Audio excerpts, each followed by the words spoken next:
Ya contoh ya OBMD lah, kita ngomong OBMD, LG ngumpulin terus, jelas itu ya broker LG. Mungkin yang dimaksud ibu ini juga mungkin salah satunya saham OBMD ya. OBMD satu broker LG mengumpulin terus, tapi kok ARB melulu ya kan. Ini sudah terjadi penurunan 4 hari berturut-turut ya, dari harga 440 dan sekarang di 350. Apa yang harus kita lakukan? Kalau saya pribadi ya begini, kalau kita ngikutin, satu broker ngumpulin, kita harus beli terus dong. Nah, permasalahannya kita ini punya napas panjang apa? Panjang. Dan yang nggak kita ketahui adalah broker ini ngumpulin itu mau sampai kapan? Ya, mau sampai kapan? Dengan dana berapa? Kita nggak pernah ngerti. Ya, bisa aja sampai 200-an dia ngumpulin terus. Ya kan? Bisa aja. Karena memang dia mungkin tipenya buy and hold. Atau memang disuruh emitennya untuk beli terus aja. Nah, ini yang kita nggak ngerti. Dan mungkin juga jangan sampai terjadi pertukaran barang. Artinya cuman ya oper-operan barang. Itu yang kita juga nggak bisa ngerti secara pasti. Nah, tapi yang kita ngerti pasti adalah bagaimana tergambar di chart bahwa misalnya OBMD ini udah naik dari 160 sampai tertinggi 440. Artinya ada kenaikan yang udah 3 kali lipat. Ya kan? Nah, apa yang kita harapkan dari saham yang seperti itu? Apakah kita harus berharap terus naik? Tentu aja enggak, kan? Ya kita harus ngerti, sahamnya udah rally terlalu kenceng dan rally-nya pun gila-gilaan. Jadi kalau suatu saat misal OBMD kembali ke 200 adalah hal yang wajar. Karena apa? Karena kenaikannya tajam. Nah, bagaimana LG beli terus? Ya sudah, suka-suka LG, ya kan? Kan seperti itu. Kita kan ini masalahnya. Mereka mau beli kan dengan duit mereka. Nah, sekarang kita lihat duit kita bagaimana, apakah kita itu punya resiko yang cukup kuat. Nah, makanya penting sekali untuk mengetahui di mana area support dan area resist. Dan kita harus juga mengerti trennya bagaimana, apakah masih trennya sesuai ya, atau sudah patah tren atau gimana. Kalau saya pribadi, kalau memang sahamnya lagi dalam posisi turun terus, apalagi ARB terus, saya akan sedikit menghindari ya, karena apa ya, bisa aja terjadi penurunan lagi kan, seperti itu. Itu versi saya sih. Jadi saya lebih melihat bagaimana saya bisa mengatur porto saya atau resiko saya daripada saya melihat ini saham ini akumulasi terus ya, seperti itu. Oke, jadi ada tanda-tanda akumulasi terus-menerus tuh juga nggak baik ya, karena bisa dilihat akumulasi terus tapi sahamnya downtrend terus, jadi lebih baik menghindari saham-saham yang downtrend. Nah, sekarang pertanyaannya, ini sebenarnya kita udah bahas berkali-kali, tapi it's okay. Kita bahas lagi nggak apa-apa, biar di setiap pertemuan kita bahas yang ini. Pertanyaannya ialah, kok nggak keluar? Oke, dari sfans_, cara screening saham menarik untuk scalping pada running trade gimana ya Om Tante? Aduh, aku dipanggil Tante. Iya, kamu udah tante-tante. Belum. Ya, jadi kalau saya jadi kalau cara saya screening di running trade, saya akan pasti melihat dulu saham ini memiliki area support dan resist di mana, ya kan? Jangan sampai kita lihat di running trade rame, ternyata sahamnya udah di resist nih, ya. Artinya apa? Udah naik terlalu tinggi, baru rame di running trade. Jangan-jangan memang market makernya mau jualan kan, seperti itu. Saya pasti akan melihat itu, gimana posisinya dulu, ya. Apakah udah terlalu tinggi, ya? Atau saham ini memang masih menarik ya di area support. Nah, ini yang akan saya lihat. Kemudian saya juga lihat lagi gimana likuiditas sebuah sahamnya, apakah cukup liquid ya dan lain sebagainya. Kemudian bid offernya bagaimana, apakah banyak ganjelan-ganjelan atau banyak transaksinya minim. Nah, ini yang harus kita perhatikan. Jangan sampai ya kita masuk di sebuah saham yang sepertinya rame tapi ternyata nggak rame, sebenarnya hanya iklan-iklan aja. Nah, ini yang mesti kita waspadai ya, daripada kita terjebak di saham-saham tersebut. Nah, tips saya seperti itu sih. Yang pasti harus ngerti dulu di mana mapnya, ya, kompasnya sahamnya gimana, lagi naik atau lagi turun trennya, kemudian support resist di mana, seperti itu. Oke. Jadi jelas ya jawabannya dari Om Ben. Jadi kalau misalnya pun rame, nggak boleh main masuk-masuk aja, karena bisa aja hanya tipu-tipu belaka. Nah, ini mungkin nyambung nih Om ya, ke pertanyaan aku yang tadi udah pernah aku tanya. Dari Alamsyah MHR Dika, kalau resesi benar terjadi, saham apa yang paling terdampak dan saham apa yang paling cepat recovery pasca resesi? Nah, mungkin boleh nih di-sharing nih Om. Kalau saya pribadi ya, melihat kalau misalnya terjadi resesi, biasanya suku bunga kan naik tinggi kan. Ya kan, jelas suku bunga pasti akan dinaikkan. Nah, biasanya sektor yang paling diuntungkan itu ya perbankan. ya kan, otomatis perbankan seperti itu ya. Dan memang secara track record ya, saham yang paling pertama recover Cepat ketika terjadi recover penurunan harga adalah saham perbankan. Ya, perbankan. itu jelas sekali ya. Kita juga ngerti kan, hari ini ya kan turun terus nih. Cuman Mm-mm. kalau dilihat saham-saham perbankan cukup kuat ya, kayak BBRI, BMRI itu kuat banget gitu loh. Ya, yang ini ya menurut saya ini adalah sebuah saham-saham yang memang defensif banget ya. Jadi misal IHSG dibanting mungkin pakai Kuto ya kan. Kutonya udah turun Mm-mm. terus nih ya, udah turun Mm-mm. dalam ya. Kemudian saham-saham lain coba saya lihat juga. Telkom juga diturunin ya, dibanting ya di bawah MA 200. Tapi saham-saham perbankan ini kuat. Nah, jadi menurut saya yang paling cepat recover bakal saham perbankan. Dan menurut saya di masa resesi yang tetap menarik ya perbankan menurut saya. Cuman kita harus berhati-hati di mana entry kita. Karena kan kita nggak pernah ngerti ya ketika memang nanti tahun depan atau misalnya ke depannya market ini memburuk ya, tekanan jualnya global tinggi, otomatis ya orang akan mengeluarkan cashnya ya, mengeluarkan cashnya dari beberapa saham termasuk saham perbankan. Nah itu yang kita harus waspadai ya, seperti itu. Oke kok, ada pertanyaan nih Om. Dari Grace Gis, kok apakah saham perbankan termasuk juga seperti BBHI dan Arto? Karena Arto juga turun nih.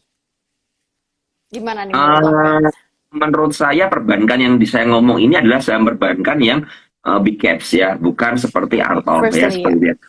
Ya, jadi ini first liner bener-bener saham saham old ya, saham-saham jadul ya, seperti itu ya. Old econ ya, di mana ya seperti BBRI, BBCA, BMRI, BBNI itu yang jauh lebih perform daripada saham-saham seperti Arto ya, seperti itu.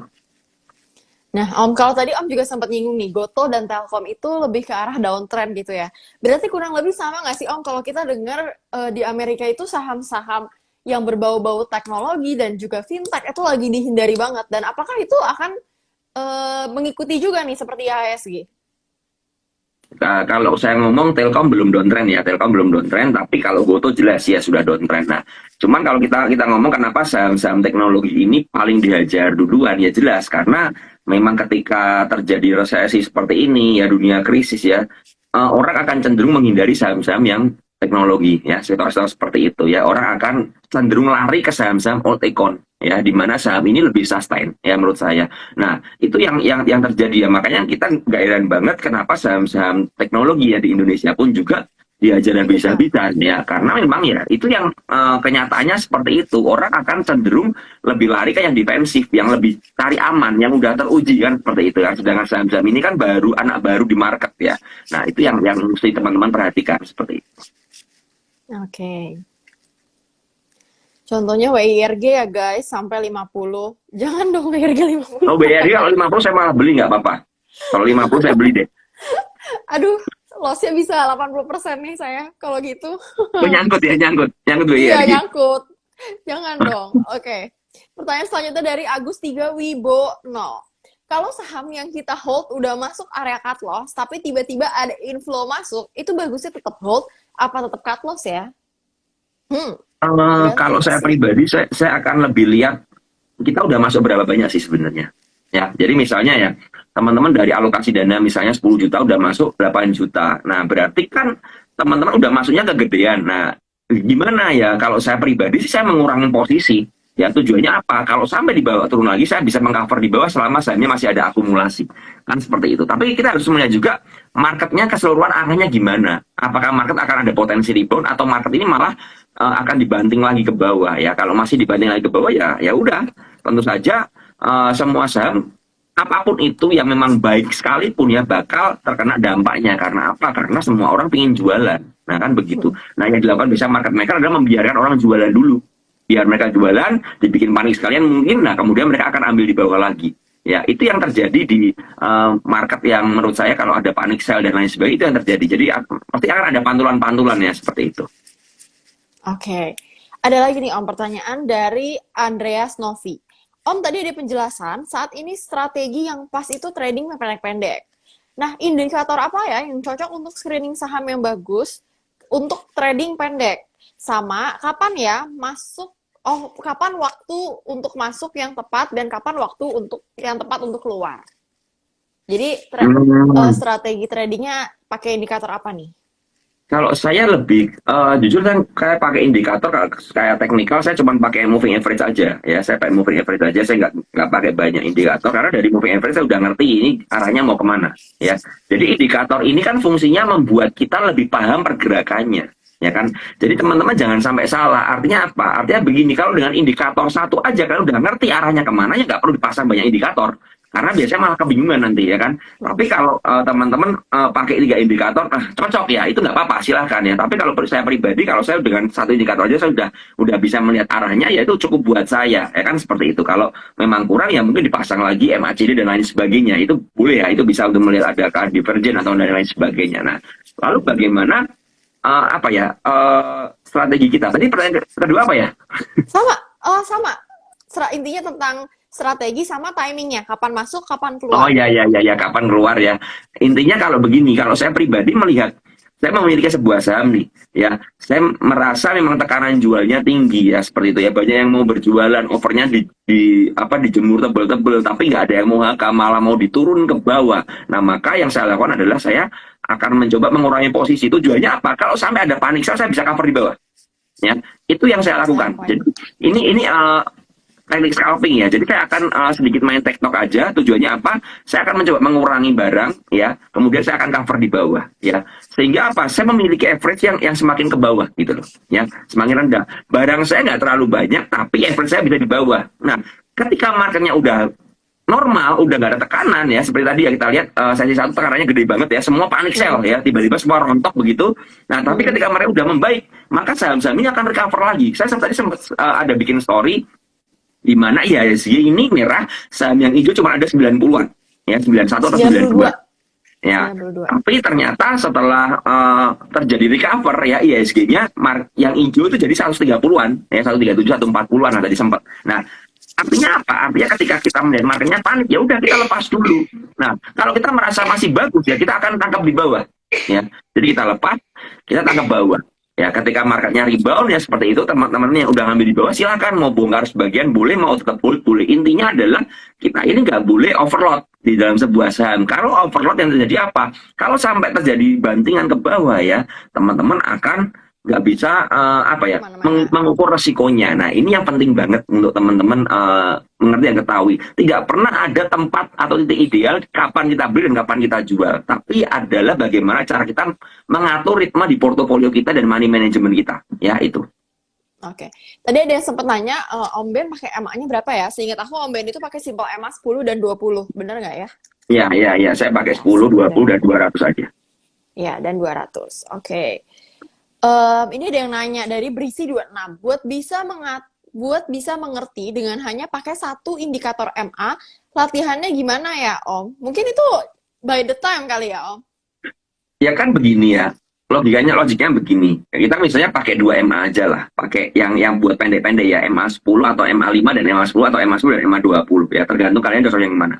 Kalau sebuah candle pergerakan harga di daily itu di atas MA-nya ya, di atas MA itu biasanya masih akan arah naik ya karena di atas MA. Tapi kalau udah mulai terjadi pembalikan arah, MA-nya udah nengkuk ke bawah begini ya, kemudian udah terjadi penurunan dan dengan volume, nah itu biasanya terjadi pembalikan arah. Ya, itu simpelnya. Tapi dalam penerapannya ya, teman-teman harus menggabungkan dengan yang namanya klasik support dan resist, ya kan? Seperti itu. Nah, tips dari saya biasanya untuk kalau memang ada sebuah saham yang MA-nya rapi, artinya apa? MA kecil ada di atas MA gede dan itu sudah rapi berurutan, itu sahamnya udah pasti uptrend.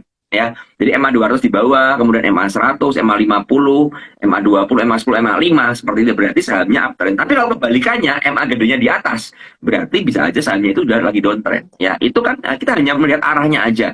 Ya, untuk entry-nya bagaimana ya? Kita lihat dengan volume, dengan akumulasi, ya, dengan support resist, ya kita gabungan di situ kita akan bisa menemukan oh saham ini saya merasa area demand-nya di sini, area belinya di sini. Nah itu penting banget ya seperti itu. Oke. Jadi semoga bisa dipahami ya tadi MA 10, 20, dan 200, tapi dilihat juga yang mana yang di atas agar tahu arahnya uptrend atau downtrend. Ya. Nah, pertanyaan selanjutnya dari Arirsan. Cut loss yang ideal itu berapa tick atau berapa persen ya?